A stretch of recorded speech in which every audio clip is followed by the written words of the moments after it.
दोस्तों, आखिरी घमासान बचा है 1 जून को। 1 जून को आखिरी चरण का चुनाव होने वाला है, यानी 7वें चरण का चुनाव होने वाला है। छठे चरण का चुनाव समाप्त हो गया, जिसमें आजमगढ़, जौनपुर या बहुत बड़ी-बड़ी हॉट सीटें थी। लेकिन अब सबसे बड़ी बात ये है कि पूर्वांचल की सीटें, कुछ ऐसी सीटें हैं इस फ़ेज़ में, लास्ट फ़ेज़ में 1 जून को, जो कि काफ़ी ज़्यादा मायने रखती हैं। इसमें बलिया या घोसी या फिर सबसे बड़ी अगर सीट की बात करें तो बनारस।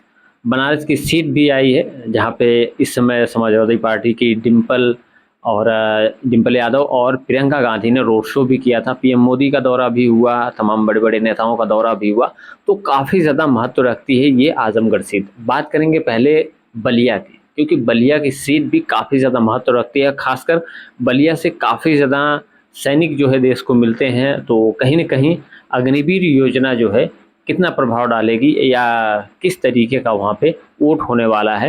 तो दोस्तों, मेरी राय में जो बलिया की सीट है वो काफ़ी ज़्यादा इम्पोर्टेंट है, काफ़ी ज़्यादा महत्वपूर्ण है। हालाँकि वहाँ से बहुत ज़्यादा सैनिक भारत को मिले हैं, देश को मिले हैं, तो मुझे लगता है कि जो अग्निवीर योजना है उसका असर दिखाई देगा। मुझे ऐसा लगता है। अब नतीजे क्या होंगे, कितने किसके पक्ष में वोट पड़ते हैं, क्या चीज़ें चलेंगी, ये तो बात की बात है। फिलहाल अगर आप बलिया के बारे में आपकी जो राय है कमेंट सेक्शन में आप बताइएगा, क्योंकि आजकल स्पेशली आज मैं बनारस की बात करने वाला हूँ, क्योंकि बनारस बहुत इम्पोर्टेंट जगह है इस पूर्वांचल के लिए और मतलब खासी महत्व रखती है ये सीट, क्योंकि पीएम जो मोदी हैं यहीं से चुनाव लड़ रहे हैं, दोबारा से सांसद भी हैं, तो काफ़ी ज़्यादा महत्व रखता है बनारस। और बनारस पे कहीं न कहीं सबकी निगाहें भी टिकी हुई है, क्योंकि अगर पीएम मोदी अगर यहाँ का चुनाव हारते हैं तो ये बहुत बड़ी बात होगी भारतीय जनता पार्टी के लिए भी और विपक्षी दल के लिए भी। और रही बात बनारस की, तो बनारस में अभी कुछ दिन पहले बहुत तेज़ी से चीज़ें वायरल हो रही थी कि हो सकता है पीएम मोदी मोदी को निर्विरोध चुनाव जितवाया जाए, निर्विरोध सांसद बनवाया जाए।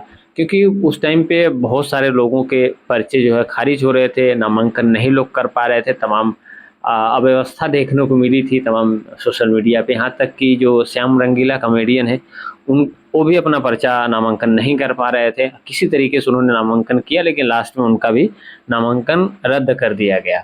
तो कहीं न कहीं वो सारी चीज़ों को उन्होंने भी बताया, मीडिया में बताया और घर पे भी जा रहे थे, घर पे गए भी थे शायद, लेकिन वापस आ गए फिर से इसी बनारस में हैं और मोदी जी के काम को या मोदी जी की कमियों को मुझे लगता है जनता के बीच बता रहे हैं, गिनाने का काम भी कर रहे हैं, क्योंकि बनारस में मुझे लगता है कि दूर की सोच है, रहेंगे बनारस में कुछ मुद्दों को लेके ज़रूर इस चुनाव में भी उनको देखा जा सकता है।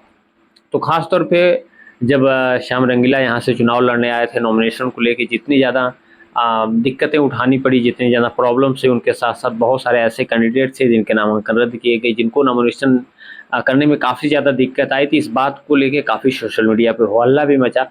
तो कुछ लोगों का अंदाज़ा भी यही लग रहा था कि पीएम मोदी को यहाँ से निर्विरोध सांसद बनाने की लगता है तैयारी है या बना भी दिया जाएगा, लेकिन ऐसा फिलहाल हुआ नहीं।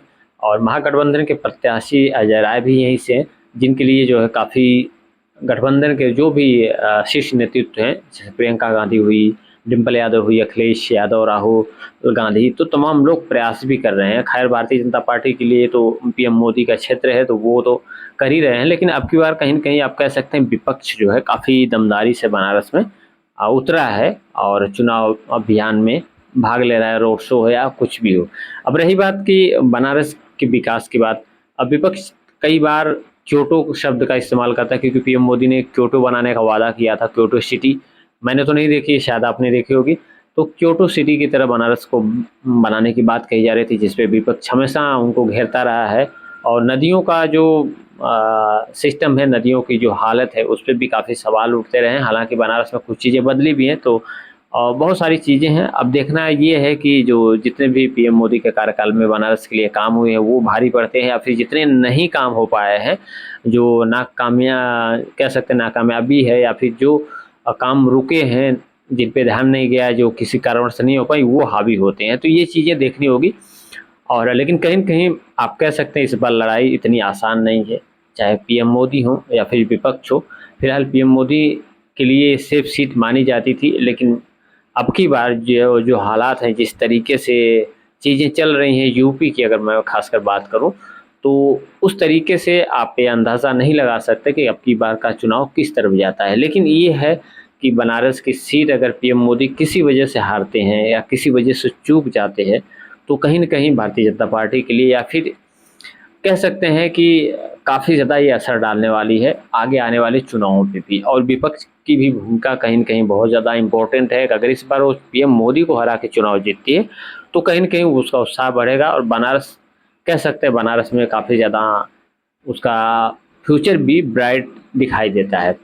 श्याम रंगीला भी हैं बनारस में और तमाम जो बीजेपी के विरोध प्रदर्शन में थे या फिर कह सकते हैं प्रचार नहीं भर पाए, उनका भी कहीं न कहीं एक तरीके का गठबंधन के साथ जुड़ाव होता हुआ दिखाई दे रहा है। तो इसका कितना ज़्यादा असर पड़ने वाला है, फिलहाल ये तो 4 जून को पता चलेगा।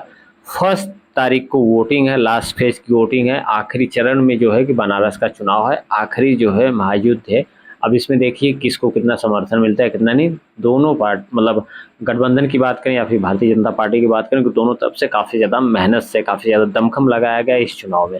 फिलहाल रिजल्ट 4 जून को आएगा। आपकी क्या राय है? ये कमेंट में अपनी राय ज़रूर आप बता दीजिएगा।